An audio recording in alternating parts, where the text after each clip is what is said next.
Por isso eu gostaria de convidá-los para lermos o versículo de número 10 do único capítulo da carta a Filemon. Quem encontrou o versículo 10, diga amém. Peço-te por meu filho Onésimo, que gerei nas minhas prisões. Vamos ler em alto e bom som toda a igreja. 1, 2, 3. Que gerei nas minhas prisões. Meus queridos, essa carta é a menor carta escrita pelo apóstolo Paulo. Temos aí 25 versículos, a menor carta que Paulo escreveu. Essa carta, ela é uma carta pessoal. Você já percebeu que não é uma carta para uma igreja, mas é uma carta pessoal, dirigida a um crente, nobre, rico, conhecido, por nome Filemon. Por isso que nós chamamos carta a Filemon. Quando a carta foi escrita pelo personagem que o nome está aí no livro, aí a gente não diz carta A, mas a gente diz carta D. Por exemplo, as cartas de Pedro, não é carta a Pedro, mas carta de Pedro, porque foi ele que escreveu. Nesse caso, não foi Filemon que escreveu, foi ele quem recebeu a carta. Por isso, carta de Paulo a Filemon. Filemon morava na cidade de Colossos. Ele foi convertido ao evangelho pelo trabalho evangelístico de Paulo. E pela sua influência, logo ele hospedou na sua casa uma igreja, um núcleo, um ponto de pregação, seja qual for o nome, que lhe soe com mais naturalidade. Mas ele hospedou na sua casa um trabalho evangelístico de natureza inicial.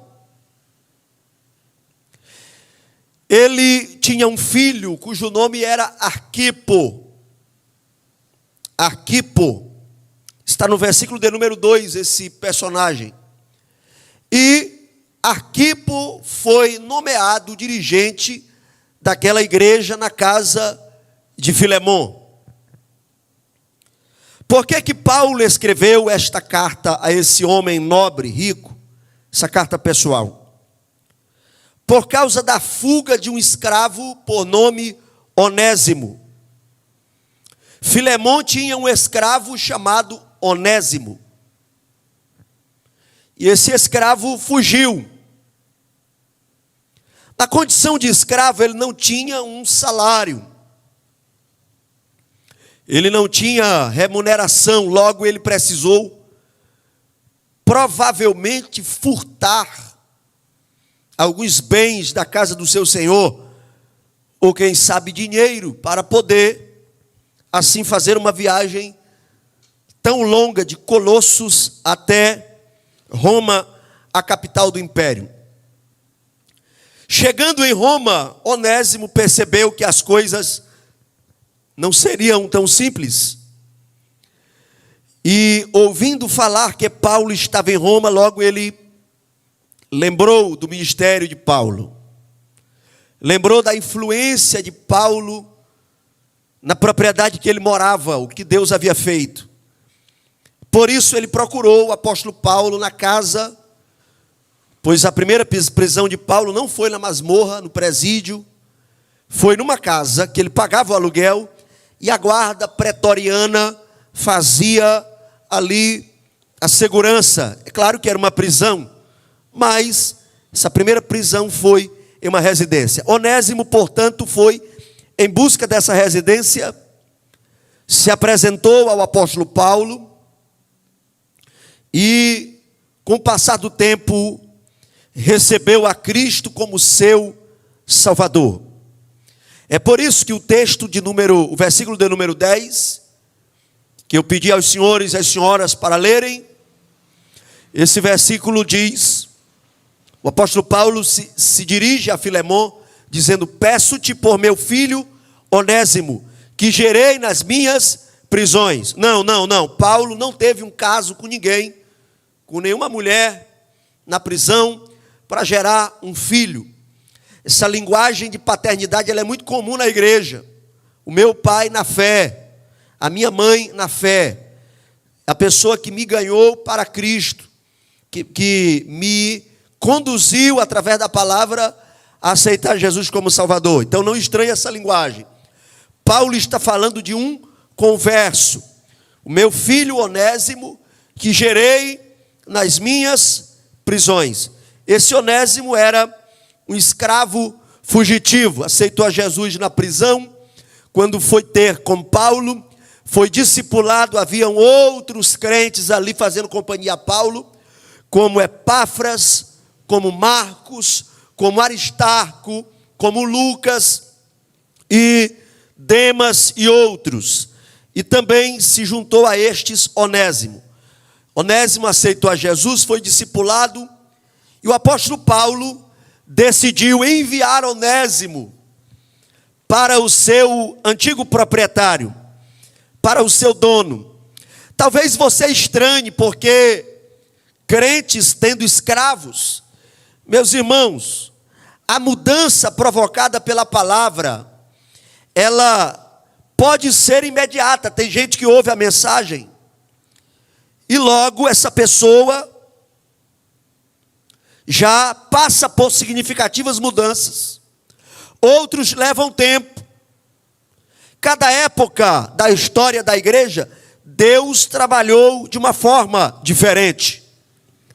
Existem mudanças na área da família, na área social, que levaram tempo.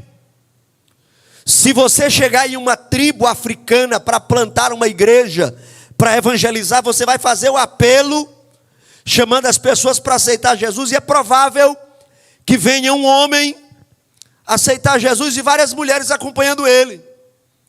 E no final do culto ele vai apresentar o missionário dizendo: essa aqui é minha esposa, essa outra também é minha esposa, essa terceira também é minha esposa, porque naquelas tribos, desde épocas imemoriais, milenares, é a cultura que eles conhecem, da poligamia.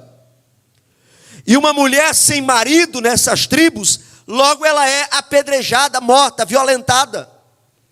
Seria uma agressão para o trabalho ali naquele lugar, que de imediato o missionário exigir que o novo convertido elimine ali as outras esposas, escolha apenas uma. Não é que a igreja apoia, mas a transformação, ela demanda um tempo, e às vezes aquela geração nunca vai entender isso. E o pastor, o missionário, eu estou dando aqui uma pincelada sobre missões transculturais, antropologia missionária. Às vezes, a única missão do pastor ali é interferir na próxima geração. As crianças que forem crescendo naquela aldeia vão ver no pastor um referencial de família. Vai ver que o pastor, que o missionário ali é o que fala melhor, talvez tem algo que chame a atenção, tem uma esposa, tem um cuidado especial, e a próxima geração vai reproduzir isso. Então acontece isso na obra missionária. Então a escravatura era legalizada no Império Romano, era legal perante a lei ter escravos. E não vamos muito longe. No início do século XX, ainda existiam crentes na América do Norte, nos Estados Unidos, que tinham escravos. Martin Luther King morreu defendendo a liberdade, ele era um pastor negro. Então, esse entendimento sobre a escravatura, ele levou tempo para que as pessoas compreendessem. Então, Paulo devolve, porque a longo prazo seria mais produtivo ao evangelho Paulo devolver o escravo. Por quê?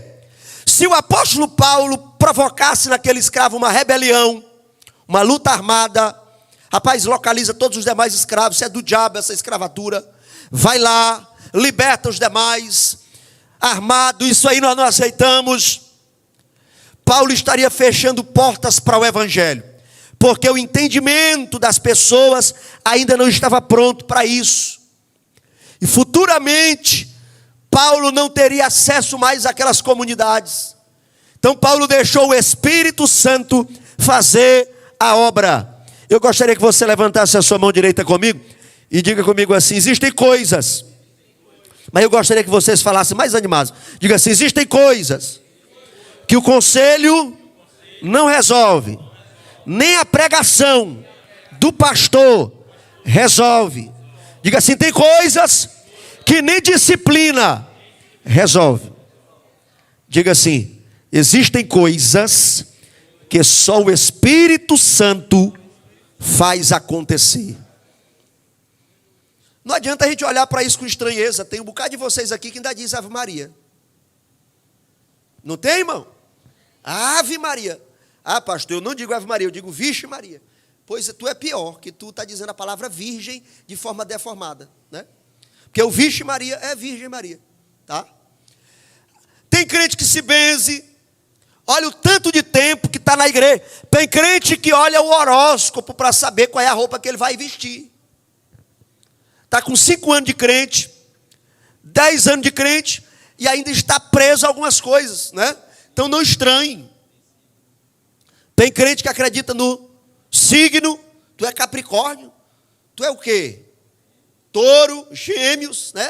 Aí hoje eu tenho que sair de branco, eu tenho que sair de amarelo, a cor da prosperidade. Tem gente desse jeito ou não tem, irmão? Irmão, não fique procurando para olhar não, irmão. Fica ligado aqui na palavra, olhe para cá. Irmão, já fica caçando, né? Olhe para cá. Então as mudanças, elas levam tempo. O apóstolo Paulo, ele envia porque ele entendeu pela direção do Espírito de Deus.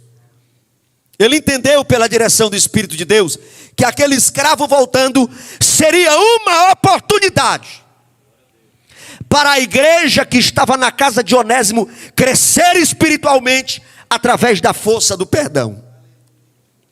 Eu gostaria que você que está com a sua Bíblia aberta, aleluia, desse uma olhada nos versículos 15 e 16. Filemon, único capítulo, versos 15 e 16. Porque bem pode ser que ele tenha separado de ti por algum tempo, para que o retivesses para sempre.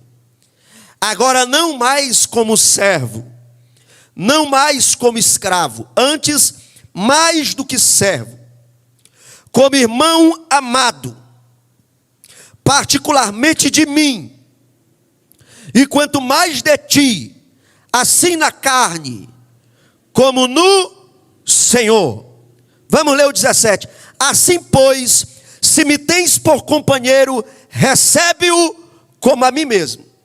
Se Paulo não manda Onésimo voltar, ele continuaria escravo, ele continuaria fugitivo, ele não teria melhoras no ambiente social. Aonde quer que fosse encontrado, seria um escravo fugitivo e ladrão.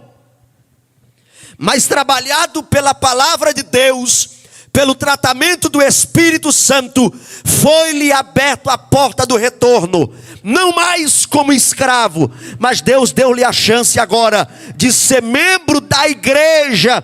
E Paulo diz para Filemon: recebe ele agora, não mais como servo, mas como teu irmão, e digo mais, recebe como a mim mesmo.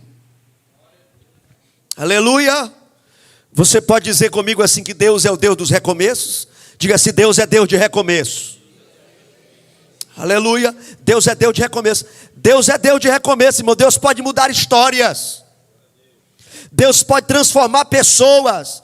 Pessoas que querem ser transformadas. Porque quem quer brincar com a cara dos outros, aí não quer ser transformado não. Aí não quer receber perdão. Existe perdão para ficar junto, tem ou não tem? Paulo estava propondo aqui o perdão para eles permanecerem na igreja como irmãos em Cristo. Mas existe perdão igual o perdão de Paulo e Barnabé, que tiveram uma contenda por causa de João Marcos, que desistiu. E aí Paulo não queria mais ele na caravana e Barnabé queria. Continuaram crentes, ganhadores de alma, mas cada um no seu caminho. Diz a Bíblia, como andarão dois se não estão de acordo? Para estar junto tem que ter respeito, tem que estar de acordo. O que segura qualquer relacionamento de um obreiro e um pastor é respeito. O Marcos pode ser o melhor pregador, ele pode ter a melhor admiração, os obreiros podem ter a melhor admiração por mim. Se entre nós não existe respeito, esse relacionamento está fadado ao fracasso. Em uma empresa, um empregado, ele só fica enquanto ele conheceu o que é respeito. Se ele perdeu a noção do que é respeito, ele não fica mais ali. No casamento, irmão, não é amor que segura casamento. O amor é muito importante, mas eu já vi casais que se amam separados, porque faltou respeito. Quem ama não demonstra que ama em palavras, demonstra que ama em respeito.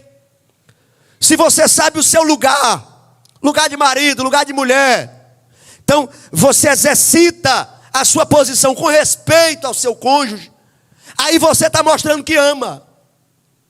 Amém ou não amém? O perdão, queridos, não é uma brincadeira de criança. O perdão é algo sobrenatural de Deus que eleva a nossa condição, que eleva o nosso status. E Deus deseja que todos nós melhoremos de posição, melhoremos a nossa situação espiritual. Por isso que Paulo não segurou ali o escravo. Paulo poderia ter feito dele ali o bebê mimado, o novo convertido mimado. Não vai, tu vai ser olhado com olhares estranhos, talvez ele não te perdoe. Não, Paulo diz, eu vou mandar uma carta de recomendação, eu vou mandar um obreiro contigo, te acompanhando. Essa carta aqui é uma carta de recomendação, é uma carta de recomendação, aonde Paulo propõe para Filemon receber aquele crente, e não receber ele mais como escravo, fugitivo, ladrão, mas recebê-lo como um servo de Deus, perdoado, lavado pelo sangue de Jesus, e membro da igreja que vai morar no céu. Glória a Deus. Mas eu gostaria de mostrar para vocês aqui a sabedoria de Paulo. Sabedoria de Paulo. Irmãos, a situação não era simples,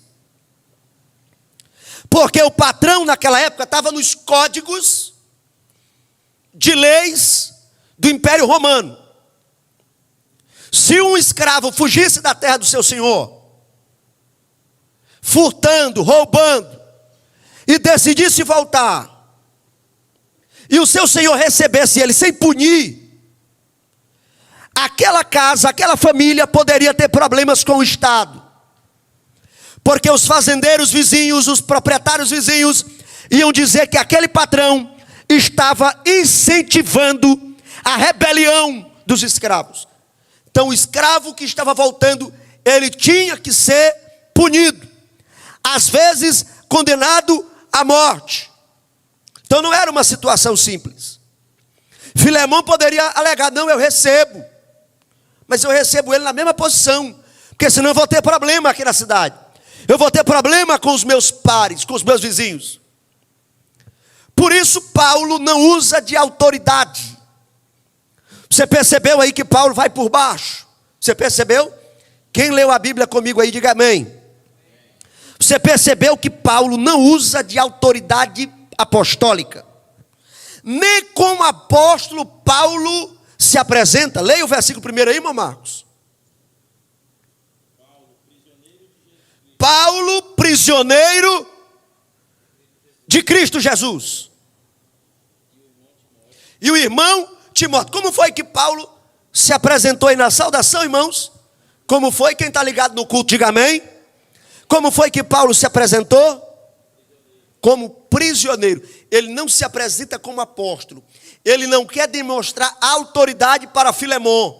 Porque se Paulo dissesse assim, Adonias: Filemon, não importa o que aconteça, foi eu que te ganhei para Jesus, sou teu pai na fé, sou teu líder, como apóstolo eu te ordeno, eu te digo para tu receber esse escravo.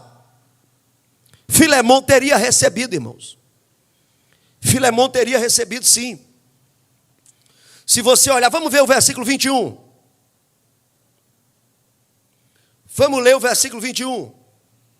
Escrevi-te confiado na tua Obediência. Sabendo que ainda farás mais do que te digo.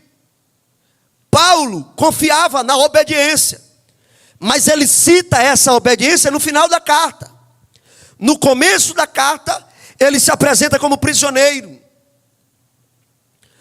Por que essas questões exigiam sabedoria de Paulo? Primeiro, Filemão estava ofendido, irmão. Irmãos, a gente se ofende aqui na igreja, aqui e acolá, irmãos. Aqui e acolá tem um irmão que se ofende com a irmã. O irmão se ofende com a outra, o irmão se ofende com o irmão. A gente fica sabendo de quase tudo isso aí. A gente não sabe de tudo não, mas um bocado de coisa a gente sabe. Aqui e acolá a gente se ofende. E a Bíblia diz que a ofensa, o irmão ofendido, está lá em Provérbios 18, 19. Olha aí na sua Bíblia. Provérbios 18, 19. Veja como é a situação de um crente ofendido. De um irmão ofendido. Veja aí. Ô rapaz, pastor, eu ouvi aquilo, doeu tanto no meu coração. Eu estou tão pensativo. Quando eu entro na igreja eu lembro daquilo. Quando eu passo naquela rua, parece que eu vivo a mesma cena. Provérbios 28, foi 18, né, que eu falei? 18, 19. Vamos ler todo mundo, como é que está na sua Bíblia aí? Vamos lá, 1, 2, 3.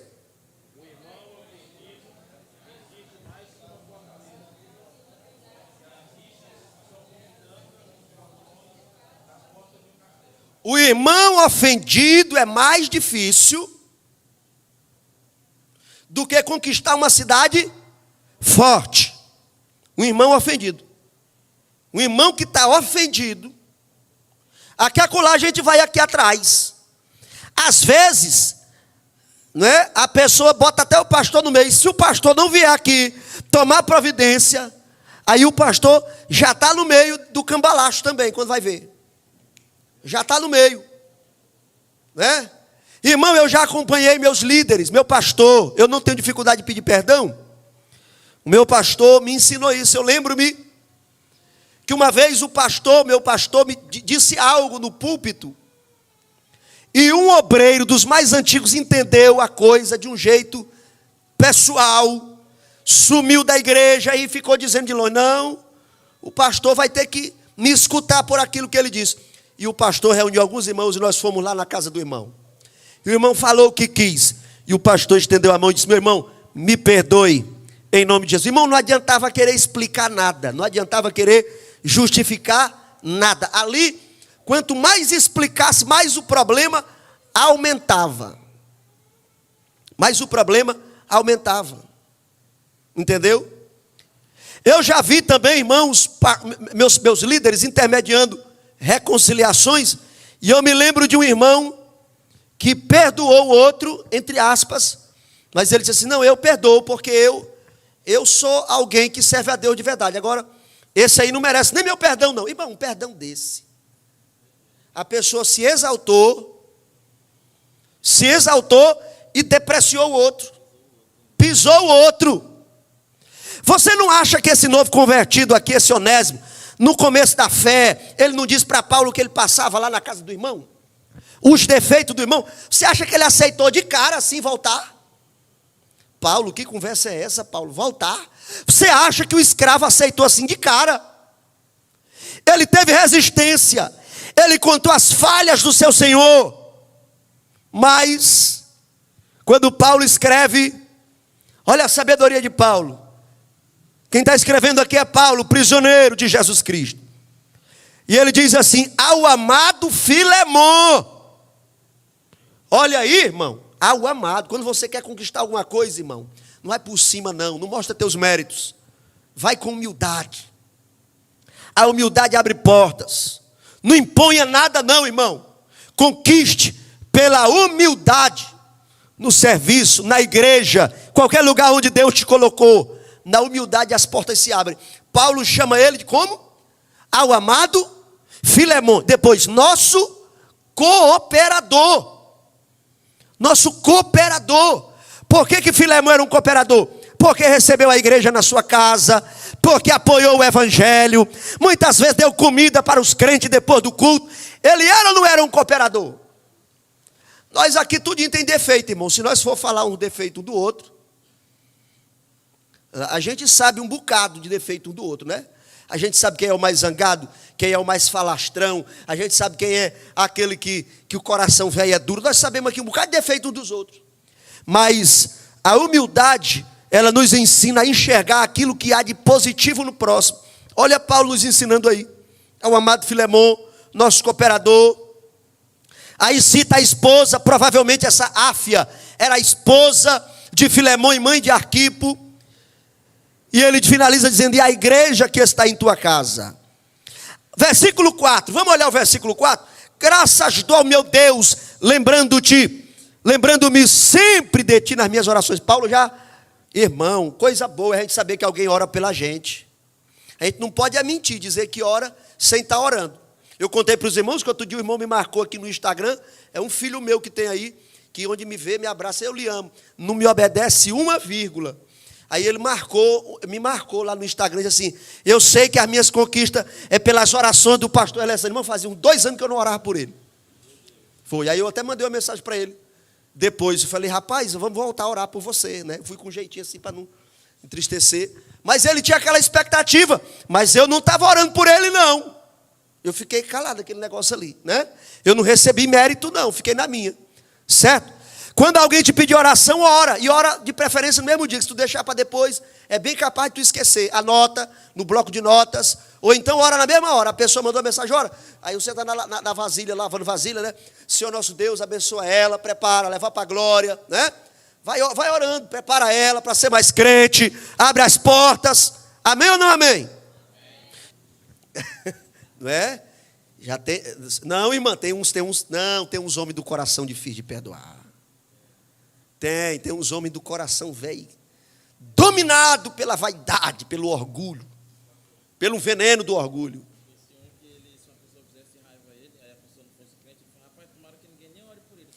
O irmão Marcos está contando aqui um testemunho, Marcos, isso aí,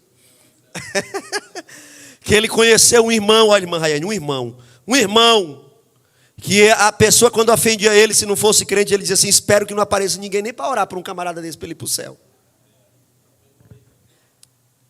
Queridos, eu ouvi um pregador recentemente, ele dizia assim: hoje está completando 30 anos que eu sepultei o meu irmão, que foi tirado de mim bruscamente em um assassinato cruel. E eu entendi que para servir a Deus, eu deveria de imediato, não interessava como o meu ser, a minha carne ia receber isso, eu tinha que perdoar aquele assassino. Eu ouvi recentemente um pregador, ele começou a pregação desse jeito. Aquilo ali já desmontou a gente logo no começo, já quebrou. Isso aí, o que é que eu vou ouvir daqui para frente? É melhor desligar logo para não ouvir mais o restante da mensagem. Porque daqui já começou, Deus já deu ali um choque em quem ouviu aquela pregação. Queridos, o irmão ofendido tem que ser com jeito. Não se resolve uma ofensa com ironia. Tem gente que sabe que o outro está ofendido com ele e fica com ironia. Será se é o Espírito Santo que está colocando essa ironia na tua boca? Meu irmão, ou minha irmã. Tem gente que sabe que o outro está ferido com ele, mas a forma dele resolver é com ironia, é com indireta. Paulo sabia que Filemon estava ofendido. Ele vai por baixo: meu amado cooperador, amado Filemon, eu oro por ti, eu lembro-me de ti nas minhas orações. E Paulo tinha orado mesmo, irmão. No final dessa reflexão você vai entender o resultado de tudo isso aqui. Paulo tinha orado. Você precisa conversar com alguém? Você precisa conversar com alguém? Vá para a oração. Você acha aquela pessoa difícil? Ore por ela. E a gente tem uma mania de não gostar de pessoas que parecem com a gente. Tenha muito cuidado quando você se incomodar com alguém. Talvez essa pessoa parece muito com você. Talvez ela seja um retrato seu. Talvez ela seja um retrato seu. Paulo continua dizendo. Vamos ler.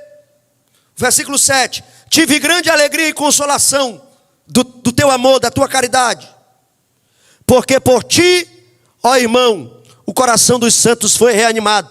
Paulo está dizendo assim: tu já fez coisa aí na tua cidade que edificou os teus vizinhos, os crentes que te conhecem, o coração deles se reanimou para continuar servindo a Deus por causa de ti. Irmão, uma pessoa que faz um mal para nós, se você der uma olhadinha, ela já fez um bem para você, irmão. Ela já te ajudou. Fica lembrando só do mal, não. Vamos ler o versículo de número 11. Já lemos o 10 no início da ministração, vamos ler o 11 e o 12 e partir para a conclusão. Paulo diz assim: o qual, noutro tempo te foi inútil, mas agora a ti e a mim, muito útil, e eu te tornei a enviá-lo. Versículo 12: e tu torna a recebê-lo como ao meu coração. Paulo diz assim: recebe, como se tu estivesse recebendo o meu coração. Como é que você lida com os novos convertidos na igreja?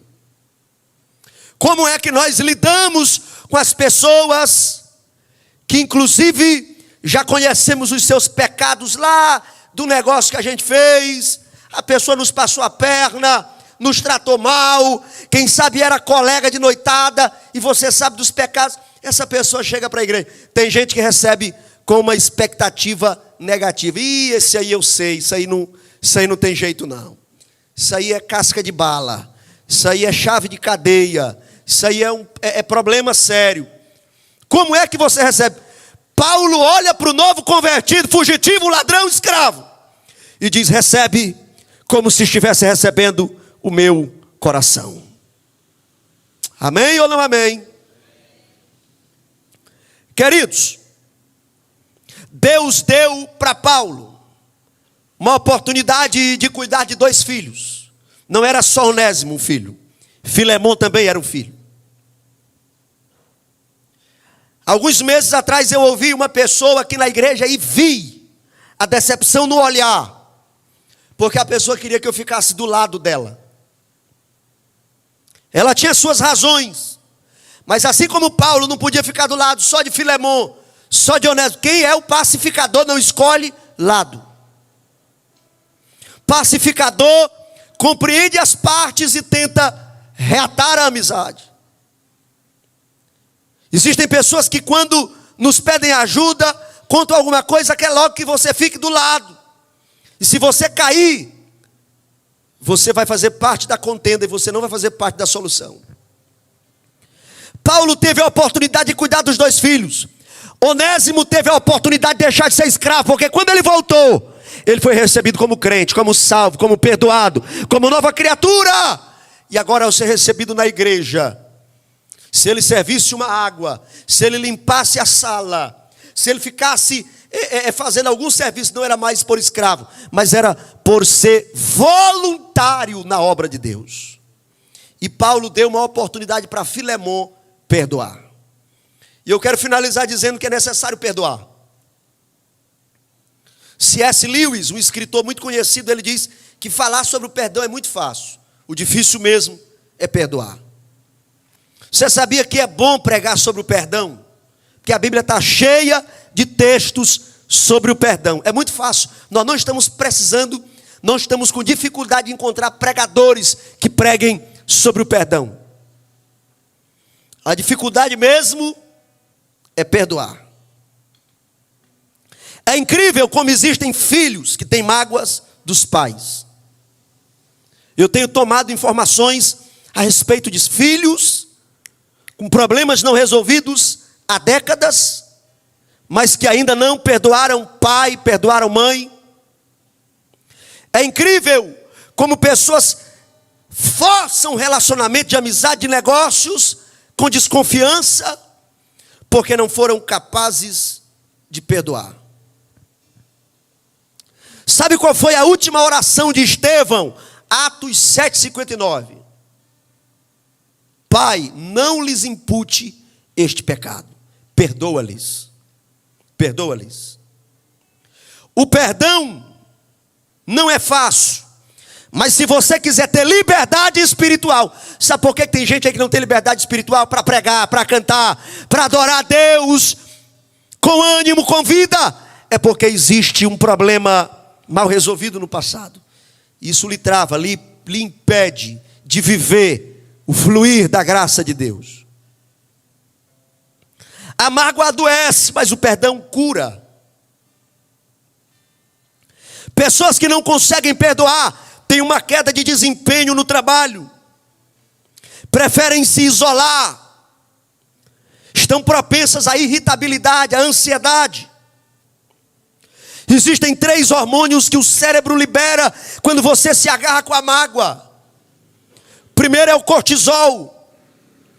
Quando o nosso corpo recebe uma descarga muito alta de cortisol, você dá uma fome desesperada, aumenta o peso, aumenta a pressão arterial, favorece o surgimento de doenças cardíacas.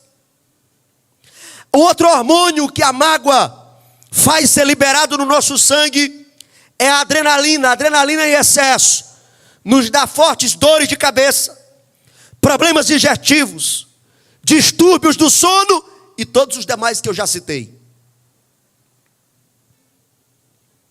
A mágoa faz ser liberado no teu sangue uma substância chamada noradrenalina, que gera o transtorno bipolar. Pessoas que não perdoam podem ter uma velhice insuportável, podem ser internados na casa dos 50, 55, 60, tidos como loucos. As mágoas são doses de veneno que nos impedem de viver. E essa carta nos mostra a força do perdão. Colossenses capítulo 3, versículo 13, Paulo escreve a carta para aquela igreja dizendo que nós temos que suportar uns aos outros e perdoar uns aos outros, como Deus também nos perdoou. Amém ou não amém? Diga comigo assim: nesta carta a Filemon. Cadê os crentes aqui? Cadê? Você que está assim, com dificuldade de falar, isso é falta de perdão. Fale comigo: nesta carta a Filemon, Paulo nos ensina a resolver um problema sem causar outro. Tem gente que perdoa, entre aspas, na hora do perdão mostra o seu orgulho. Tem gente que perdoa e diz assim: não, eu já perdoei, mas a hora dela vai chegar. Eu perdoei, mas a hora dele vai chegar. E tem gente que sai batendo nas portas. Sai batendo onde tinha madeira em casa. Isso é macumba, irmão. Tem algum macumbeiro aqui?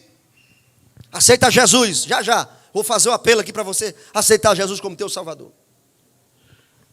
Eu perdoo, mas a hora dele vai chegar.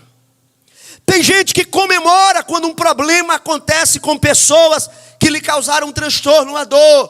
Tem gente que comemora, né? A Bíblia diz que nem Deus, a Bíblia diz que Deus não se alegra com a morte do ímpio. E o ímpio fez raiva a Deus a vida toda, mas Deus não se alegra com a morte dele. A força do perdão. Onésimo começou a sua história sendo escravo. Aceitou a Jesus. Voltou para a sua casa, para a casa do seu patrão, como novo convertido. Foi perdoado. Foi recebido. Se coloque de pé em nome de Jesus. Nós não sabemos como Filemon reagiu, mas a história nos ajuda a entender. Ele perdoou. Ele recebeu aquele crente, irmãos. Ele deixou aquele crente se desenvolver. Onésimo se desenvolveu na fé. Deixa eu lhe dizer uma coisa, que Deus trabalha nos bastidores para nos honrar publicamente. Você acredita nisso?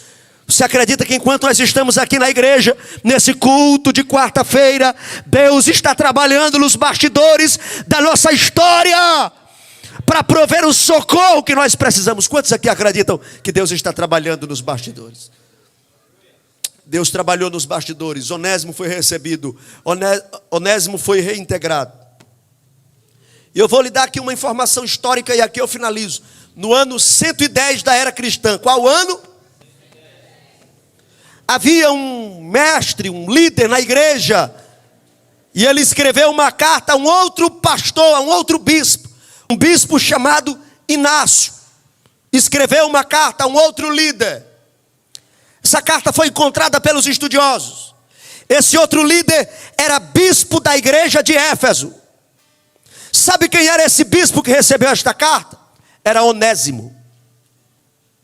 Onésimo se tornou bispo da mais importante igreja da Ásia Menor, da igreja de Éfeso. Eu gostaria de dizer para você nesta noite: perdoe, porque a força do perdão é uma bênção para você, mas é uma bênção para a pessoa que está sendo perdoada também. É a oportunidade dela crescer, dela avançar, dela ser feliz, dela alçar voos. Deus nos perdoou, o tanto que nós já o ofendemos, mas Ele graciosamente nos perdoou. Oh, aleluia. Aquele jovem escravo se tornou bispo de uma das maiores igrejas da sua época, porque Deus permitiu que ele fosse alvo da força do perdão. E eu quero orar por você nesta noite. Eu quero orar pela sua vida. Eu quero orar pelo teu coração, em nome de Jesus Cristo. Eu quero orar, se tiver alguém aqui detido, prisioneiro, se as algemas estão no teu coração, oh glória, eu preciso te dizer isso esta noite. Se você tem alguma pendência mal resolvida nesta área, o bondoso Espírito de Deus te trouxe aqui nesta noite para te tratar, segundo a sua vontade e o poder da sua palavra. Você está em um ambiente de cura. Você pode levantar a sua mão. Você pode levantar a sua mão. Você pode adorar a Deus. Em nome de Jesus Cristo, em nome de Jesus Cristo, nós declaramos a queda de todo sentimento, toda força que milita contra a saúde, contra a liberdade, contra a presença de Deus nesta vida. Caia por terra, porque este ambiente é um ambiente onde reina a presença gloriosa de Deus. É uma necessidade, não é uma opção. Perdoar não é opção. Perdoar não é um sentimento. Ah, pastor, eu vou orar e se eu sentir de Deus, eu perdoo. Você está enganado, você não sabe o que é ser crente. Perdoar não é sentimento. Ah, eu não estou sentindo que eu devo perdoar ele. Eu não estou sentindo que é a hora. Perdoar não é sentimento, irmão. Perdoar é decisão. Perdoar é uma decisão. Perdoar é uma decisão. E já vou te dizendo, perdoar não é decisão de ímpio. Perdoar é decisão de salvo. Perdoar é decisão de vencedor. Perdoar é decisão de gente livre. Perdoar é decisão de vencedores.